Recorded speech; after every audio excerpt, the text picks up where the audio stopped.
Today we have to talk about combining options to form investment, hedging, or speculation strategies.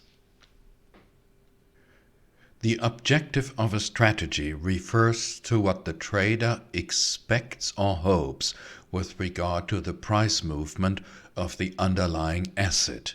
Therefore, the speculation or expectation could be referring to bull strategies, a position or positions that earn a profit if the underlying price increases. A bear strategy, therefore, would win if prices of the underlying decline. Positions can also be created that bet on the price movement on the underlying. These would be high volatility strategies or low volatility strategies. Positions that make a profit if the underlying price moves a lot up or down, or won't move very much if at all.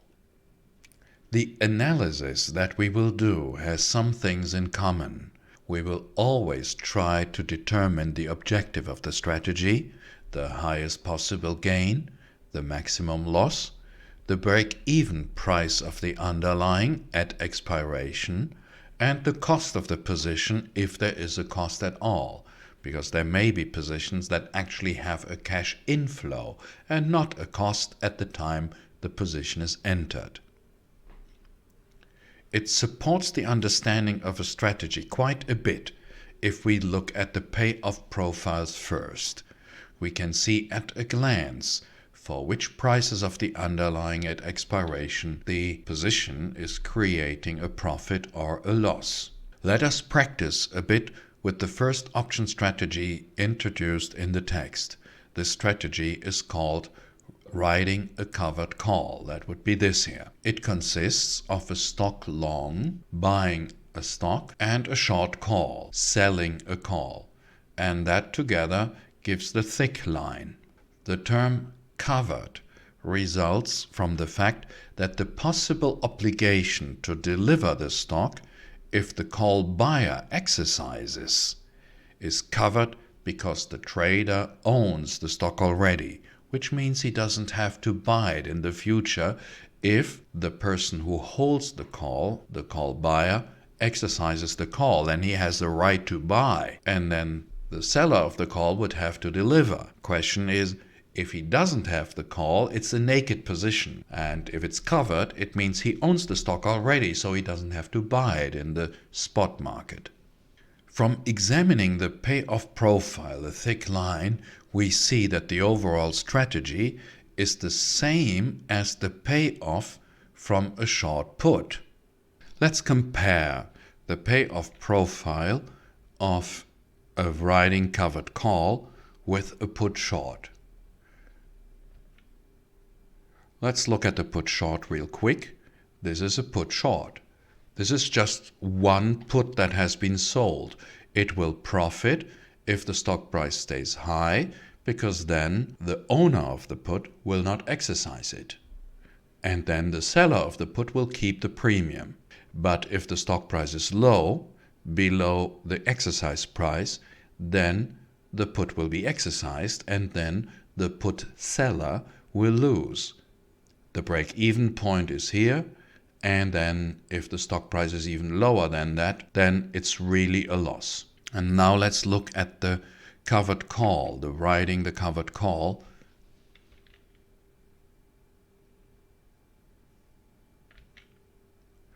And the thick line looks pretty much like this line. We should ask ourselves, why would somebody be okay with the trouble of buying and selling two financial instruments instead of just one, especially when the covered call strategy involves a higher cash outlay in time zero? Let's look at this.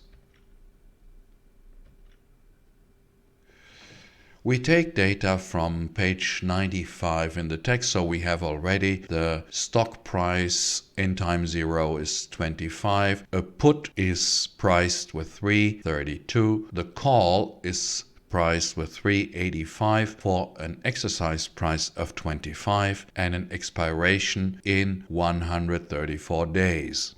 So what happens if we have a put short? Selling the put short in time 0 now means collecting 332. That's the put price. If the stock price is high, higher than X, higher than 25, the put will not be exercised by the put buyer. But if the stock is lower than X, then it will be exercised, and then the seller of the put will have to take a stock. Therefore, minus S is plus S. He will have a stock which is priced lower than 25, and he will have to pay 25. And then he will have a stock worth less than 25, and he will have to pay 25, but he already collected 332. So his total position in time capital T at expiration would be whatever the stock price is, and it is below 25 in this scenario, minus the 2168. That is his position. Now let's look at the other position. Looks a little bit more complicated. Buying a stock is a cash outflow of 25. The stock is priced 25. In time capital T, he will have a stock with a price of whatever it is. It is either higher than X or lower than X. He sells a call with an exercise price of 25. That gives him 385 in cash. It's a cash inflow. His total cash outflow is therefore 2115. If the stock price is high, above 25, then the call will be exercised, and then he will have to deliver a stock, the stock that he already owns, and he will receive 25 for that. So he has 25. If the stock price is below the exercise price, he still has the stock. The option will not be exercised by the option buyer, and then he has a stock. Now let's take into consideration the 2115 that he paid already for the position. 25 minus the 2115 is 385. And here we have ST minus the 2115. So if you compare the total position, you see that they are very, very similar. They are not the absolute numbers, of course not, but the risk structure and the payoff structure is identical. If the stock price is high, he will keep the 332. If the stock price is high, he will keep the premium. Here he will also keep the 385 that we already discovered.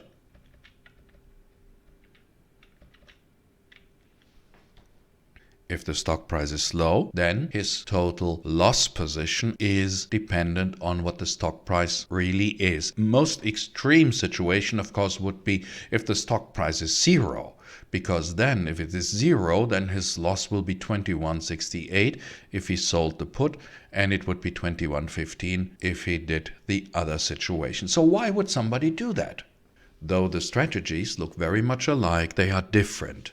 First, as we see, the investment in the written covered call is higher. After all, with the short put he actually collects money in time 0, and here he has to pay money to get into the position. With the covered call he owns a stock and may perhaps collect dividends if the stock pays any dividends. But the most important difference is the fact that the covered call position is much more flexible. What does that mean? Let's say the investor was hoping for stock prices above 25. Because if the stock price is above 25, he keeps his premium or he keeps this amount, so everything is fine. That is his actual hope.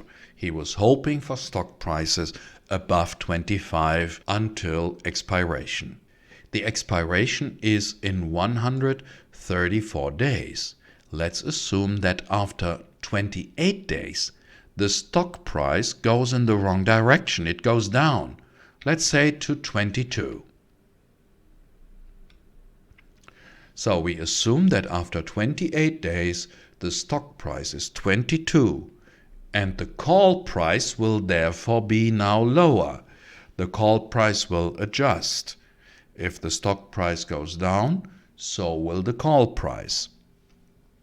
The trader can buy this call for 142 to close his call position from time 0. So let's look at this.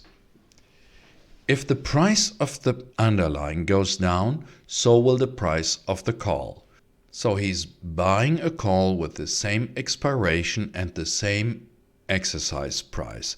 This call will be cheaper because it is now out of the money. In the example, we say it will cost only 142. This long call neutralizes the short call. Then he sells a new call, but now for a lower exercise price. Now he sells a call for 20. That call would have a price of 360 because that's now in the money. If the stock price is 22, then a call 20 is already in the money. It has an intrinsic value of 2 and a time value of 160. He could even sell a call with a longer expiration to buy himself more time. So that call is just now the call for the same expiration date, but he could himself buy a new call that even has a longer expiration date, and then it would give him even more money because a call with the same X but a longer expiration would have a higher time value. So what is his total position? From buying the call 25 long and selling a call 20, he has 218 cash inflow. And what would his position be in time t? Let's check this out. From the call 25 short, we know already what his position would be. Now he has a call 25 long, and that closes out his position that he has from the call short, because if the stock price is high, then the call 25 will be exercised against him, but he also will exercise his own call. They neutralize each other. So the minus ST, and we have a plus ST, and the 25 and the minus 25. So these two calls neutralize each other. He still has the stock, and the call 20 short would be exercised if the stock price is high, and then he will deliver the stock that he has, and he will keep 20. And if the stock price is low, then this call 20 will also not be exercised. If it's below 20, then this will not be exercised, and it's 0. And then he has only the stock. He already had 218 received, but he also paid out 2115 in time 0. So his overall position would be, if the stock price is low, ST minus 1897, and this X would now be the 20, because that is the only option that is relevant. And here his position would be the 20 that he has minus the 2115 from time 0 plus the 218, and he still would earn 103. This procedure, this strategy is called rolling the short call, which means even though a covered call and a short put have the same risk and the same payoff structure, the ability to manage the risk is much better in a covered call than a short put.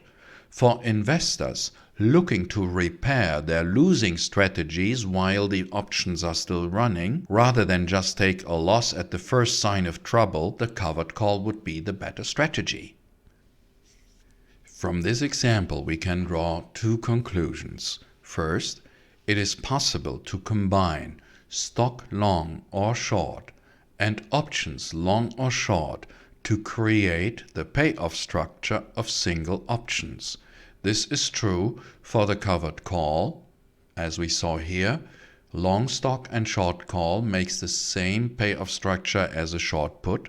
It's also true for a reversed covered call, which is the same payoff structure as a long put. We can also say that for a protective put, we can combine a long stock and a short put to create the payoff structure of a call long. Thick line here would look like a call long. And a reversed protective put, which gives us the payoff structure of a short call. Second, though these strategies appear to be the same, they are not, but they provide flexibility so the investor can adjust his approach to changing market conditions.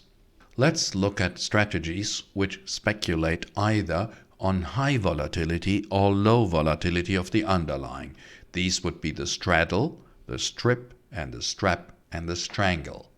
So let's look at this, the long straddle. It's a strategy that obviously profits if the volatility is high, because, as we already know, these prices above the x-axis are good because they mean profit.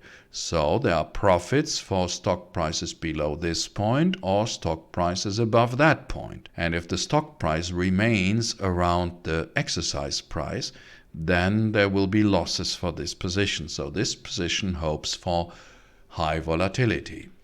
Then here we have a position, the short straddle, that hopes for low volatility, because if the stock price remains around the exercise price until time capital T, then the position produces a profit. And if it is a high volatility going up or going down, then there will be losses for this position.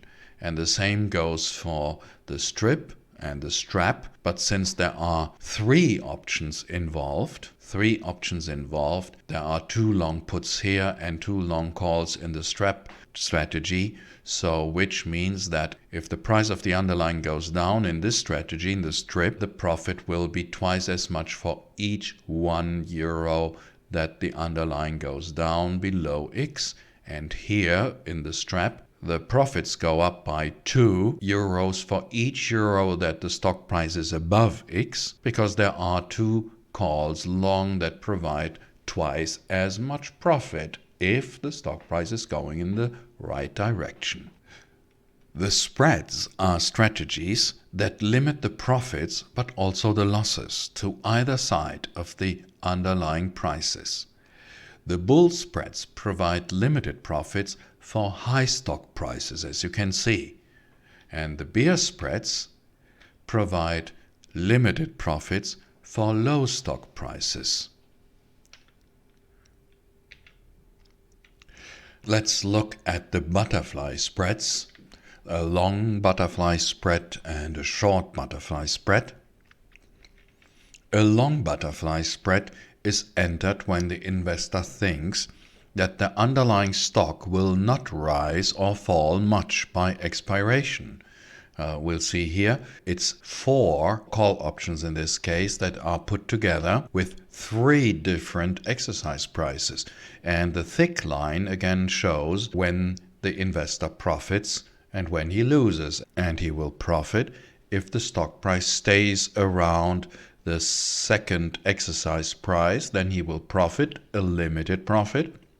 So this guy is hoping for a low volatility. On the other hand, a short butterfly spread looks like this. This strategy wins when the stock price is either above the third exercise price or below the first exercise price. Again, there are 4 options put together, and the strategy wins if the stock prices have a high volatility to either side, and it will lose if the stock price doesn't move. Now let's look at page 95. As you see, various options, puts and calls are given. There are 3 different exercise prices, 20, 25 and 30, and there are expirations in days. And so we have 18 different options.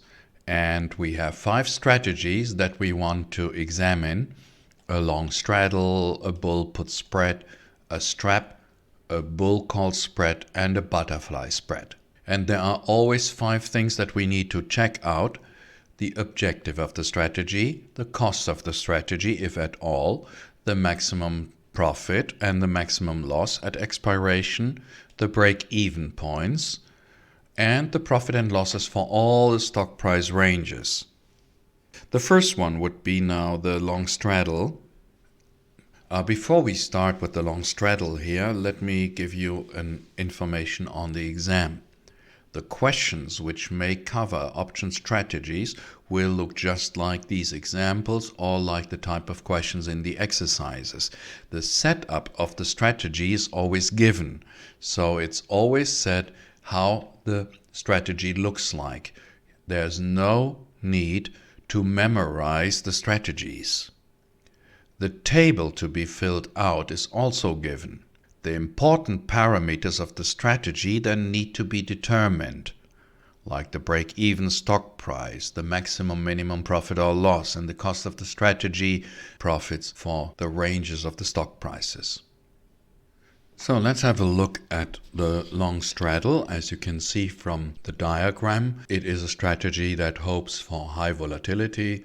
If the stock price remains around the X, the 25 in this case, the position will lose. So we will have to check out for the correct options. So we put in the prices that we find in the table. Since it's a long position, it's a cash outflow, in total 638. So then, since we only have one exercise price in the whole strategy, we only have two ranges that we look at.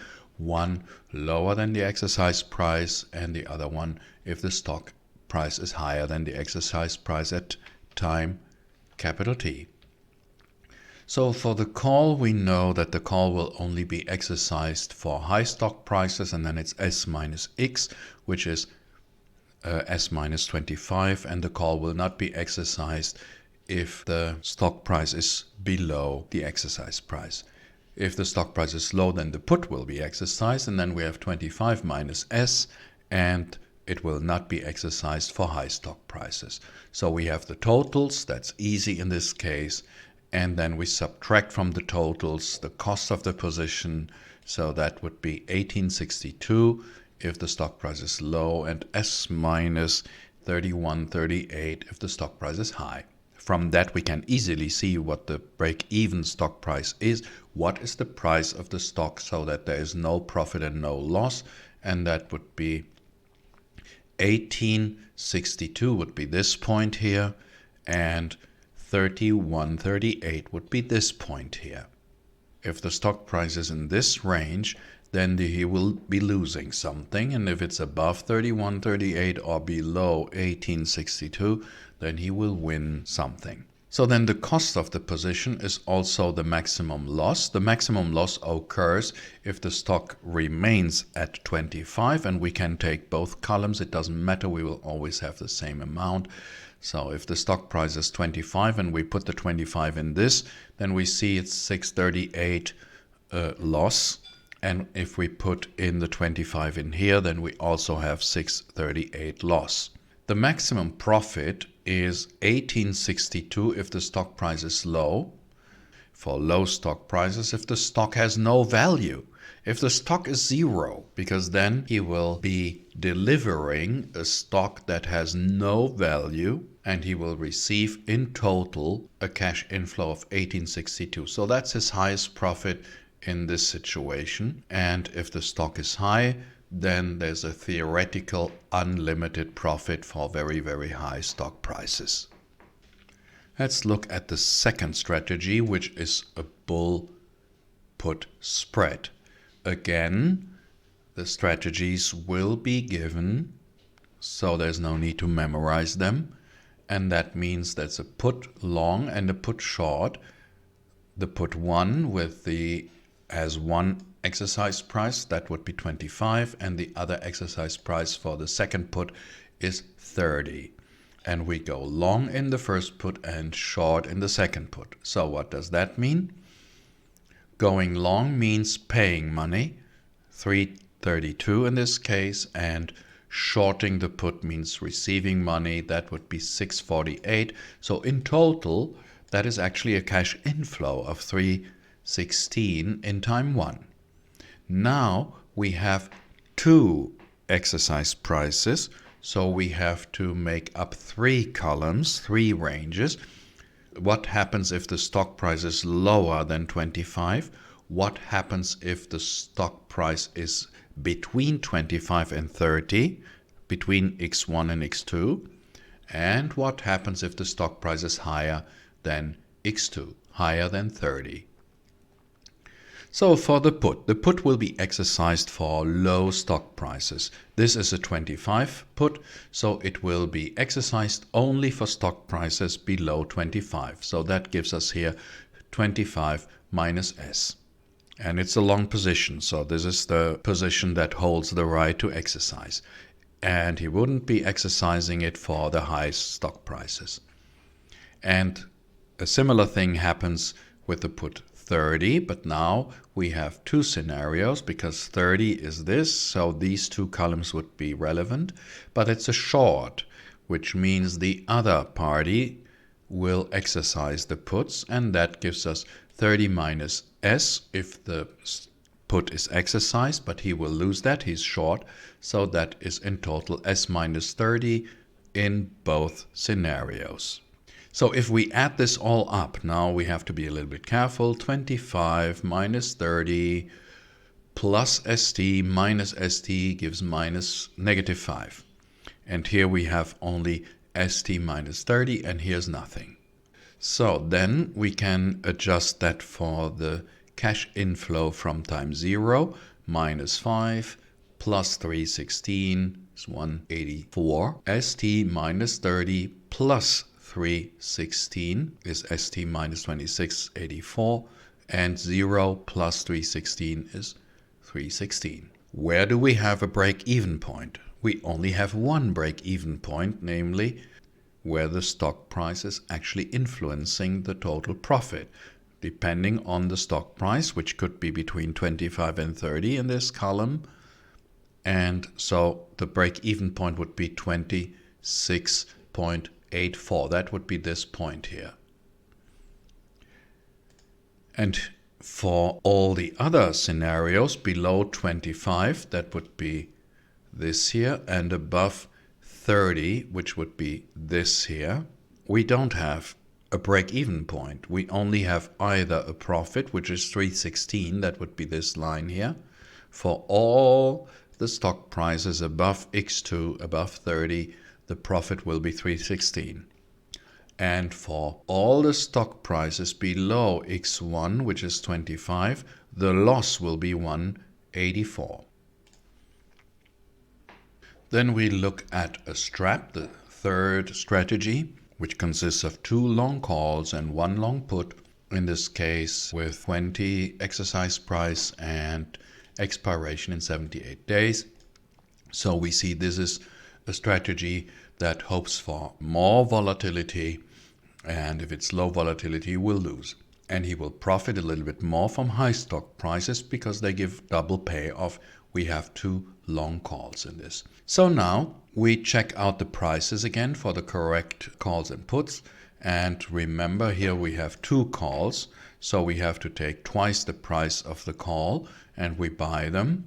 And we also buy the put, and that gives us a total cash outflow of 1254. And then we look for the situations in time capital T, if the stock price is above and below the exercise price. So let's start with the call. The call will not be exercised for low stock prices, so we know that it's a 0. And if it's higher than 20, then it will be exercised. And then for 1 call, we have S minus 20. And since we have 2 calls, we have twice that amount. So it's 2 ST minus 40. Then the put will only be exercised for low stock prices. Then that gives us X minus S, and that is 20 minus ST. And it won't be exercised for higher stock prices. So we add all this up and adjust that for the cost of the position. So we have the total profit in time T. And then the next thing, we calculate the break even, which here is easy. It's easy to see, it's 746. Here it's not so obvious, so please do the right calculation. Just equate 2S minus 52.54 to 0 and then solve it for ST. So we cannot just say it's 54 because we have 2 STs. So it's 2627, that would be the other break-even point. So this point would be 746 and this point would be 26.27. So the maximum loss would happen if the stock remains at 20, and then we just insert the 20 in the total profit, and we have negative 1254 if the stock is 20, and we of course have also 1254 loss if the stock is 20. So we can calculate either way. And the maximum profit would be 746 if the stock price is 0, So if that is 0, then we have 746, and here the profit is theoretically unlimited for high stock prices. So then we can look at strategy for the bull call spread. It's a call long and a call short with two different exercise prices, and we see that the position wins for higher prices in the stock and it loses for low prices in the stock, but it's a limited profit and a limited loss. Since we have two exercise prices, we need three columns to check out the price ranges. So first of all, we start again with the cash flows from buying and selling those options. The call 20 has a price of 629 and the other call 30 has a price of 170, but it's sold, so it's a cash inflow. In total, the position costs 459. Then it's only calls, so which means they're only exercised for high stock prices. The call 20 is exercised if the stock price is above 20, so it won't be it's 0 if the stock price is below 20, but it will be S minus X for everything that happens above 20. So it's here S minus 20 and here S minus 20. This call will also be exercised if the stock price is above 30. And then it will be exercised by the option buyer. So the payoff from the option is S minus X, S minus 30, but the short position will lose that amount, so it's 30 minus S. If we add all this up, we have 0, S minus 20, and plus 10. And then we consider the cash outflow from time 0, so that would be negative 459. Here it would be S minus 2459, and here it would be a profit of 541. We can see already that if the stock price is lower than 20, this line here reflects a loss of 459. If the stock price is above 30, this line here reflects a profit of 541. And here we have a break-even point that is at 24.59. If the stock price is between X1 and X2, between 20 and 30, then it depends on if it's higher or lower than 24.59 if the position generates a profit. So last example, the butterfly spread. This is with 4 options. In this case, we need 3 exercise prices. The first call is with the first exercise price. The second call is with the middle exercise price. And this is 2 calls and they are shorted. They are sold. And then the third call is again bought. It's long, short, long, and 1, 2, 1. 1, 2, 1 calls and long, short, long. And then that strategy is hoping for low volatility. So now we have 3 exercise prices, so we need 4 ranges to check out.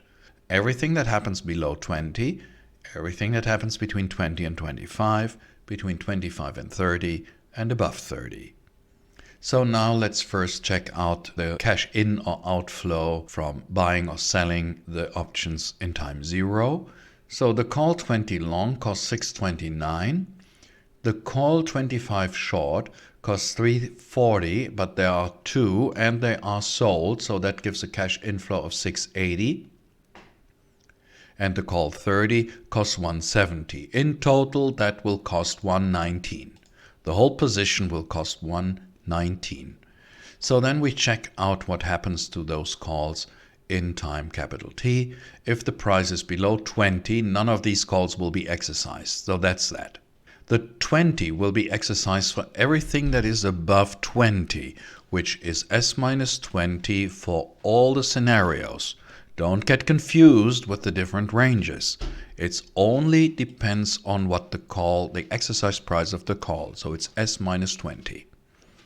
Then the call 25 is 25 minus S because it's a short. but it's twice. So it's 50 minus 2s if the call is exercised against the seller of the call. And then we have the call 30, which only will be exercised if the stock price is above 30. And then we have S minus 30. So now we have to add up everything together, which is easy here. It's 0. Here it's also not so difficult. S minus 20. Here it's S minus 2S plus 50 minus 20. In total is 30 minus ST. And this here is ST minus 2 ST plus 1 ST is 0. Minus 20 plus 50 minus 30 is also 0. Oh, it's 0. Okay, a lot of things happening, but in total it's 0. So we see already if the stock is either low or the stock is either high, then there is no profit and no loss from the position, and the only loss that we have is the total cost of the position, and that would be 119. So if we compare this, if the stock is low, then the loss is 119, and if the stock is high above X3 above 30, then the loss is also 119. And now the things that happen between exercise price 20 and exercise price 30. We already can determine the total profit, so we adjust the S minus 20 by the 119 that the position cost. So it's S minus 20, 119, and here we have 28.81 minus S, and from that we can see the break-even points, so we can already find this point and this point, because it's 21.19 and 28.81. And we can determine where the maximum profit happens, and of course it happens if the stock stays at 25. And we can do that by either inserting the 25 in here, then we get 381, or we put the 25 in here and we also get 381. So for a stock price of 25, we'll have the maximum profit, and that would be 381.